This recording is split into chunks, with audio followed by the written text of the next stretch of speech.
Juice पिला लिया ना आपने, खत्म हो गई बात। जाए आप प्लीज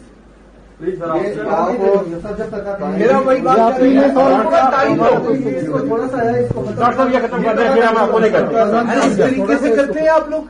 सर आप हम आपसे रिक्वेस्ट कर रहे हैं, आपको यंग डॉक्टर ने पहले भी आके बताया, आपकी सेहत के लिए ये चीज बहुत जरूरी है। क्या वजह की दो घूंट है ये बाई फोर्स खिला रहे हैं आप, और कुछ नहीं है। हमारे बात है नहीं, मेरे हेल्थ नहीं, मैं तो 3 दिन गुजारा कर रही है, मैं आगे भी गुजारा कर लूंगा।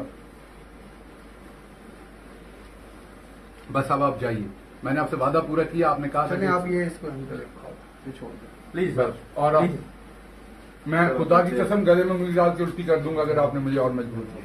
बस बस, thank you. Please leave the room now. ठीक है sir, please leave the room.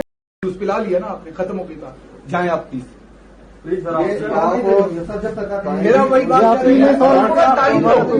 थोड़ा सा है, इसको डॉक्टर साहब ये खत्म कर दें, फिर हम आपको नहीं करते। इस तरीके से करते हैं आप लोग। सर हम आपसे रिक्वेस्ट कर रहे हैं, आपको यंग डॉक्टर ने पहले भी आके बताया, आपकी सेहत के लिए ये चीज बहुत जरूरी है। क्या वजह की दो घूंट है ये बाई फोर्स खिला रहे हैं आप, और कुछ नहीं है। हमारे बात है नहीं, मेरे हेल्थ नहीं, मैं तो 3 दिन गुजारा कर रही है, मैं आगे भी गुजारा कर लूंगा। बस अब आप जाइए, मैंने आपसे वादा पूरा किया, आपने कहा था आप ये इसको छोड़ दें प्लीज बस। और अब मैं खुदा की कसम गले में उंगली डाल के उल्टी कर दूंगा अगर आपने मुझे और मजबूर किया। बस बस, thank you. Please leave the room now. ठीक है सर, प्लीज लीव द